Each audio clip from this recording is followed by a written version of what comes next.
and not by the growing of their shells, as we had always thought before we saw this wonderful operation. Now I considered well the advice when Jack had given me about preparing my tank, and the more I thought of it, the more I came to regard it as very sound and worthy of being acted on.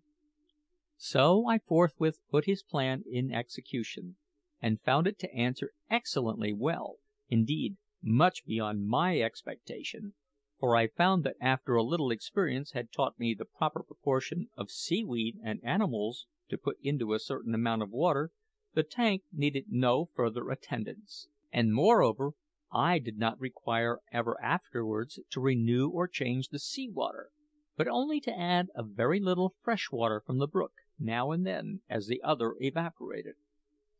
I therefore concluded that if I had been suddenly conveyed, along with my tank, into some region where there was no salt sea at all, my little sea and my sea fish would have continued to thrive and to prosper notwithstanding. This made me greatly to desire that those people in the world who live far inland might know of my wonderful tank, and by having materials like to those of which it was made conveyed to them, thus be enabled to watch the habits of those most mysterious animals that reside in the sea,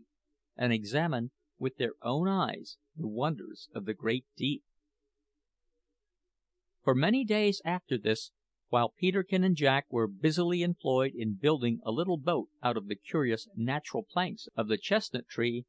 I spent much of my time in examining with the burning glass the marvellous operations that were constantly going on in my tank. Here I saw those anemones which cling, like little red, yellow, and green blobs of jelly, to the rocks, put forth, as it were, a multitude of arms, and wait till little fish or other small animalcules unwarily touched them, when they would instantly seize them, fold arm after arm round their victims, and so engulf them in their stomachs. Here I saw the ceaseless working of those little coral insects, whose efforts have encrusted the islands of the Pacific with vast rocks, and surrounded them with enormous reefs; and I observed that many of these insects, though extremely minute, were very beautiful, coming out of their holes in a circle of fine threads, and having the form of a shuttlecock. Here I saw curious little barnacles opening a hole in their backs, and constantly putting out a thin, feathery hand, with which I doubt not they dragged their food into their mouths. Here also I saw those crabs which have shells only on the front of their bodies, but no shell whatever on their remarkably tender tails, so that in order to find a protection to them, they thrust them into the empty shells of whelks, or some such fish, and when they grow too big for one, change into another. But most curious of all, I saw an animal which had the wonderful power, when it became ill, of casting its stomach and its teeth away from it, and getting an entirely new set in the course of a few months.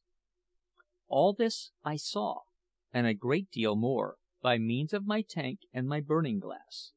but I refrain from setting down more particulars here, as I have still much to tell of the adventures that befell us while we remained on this island. Chapter 13. Recording by Tom Weiss.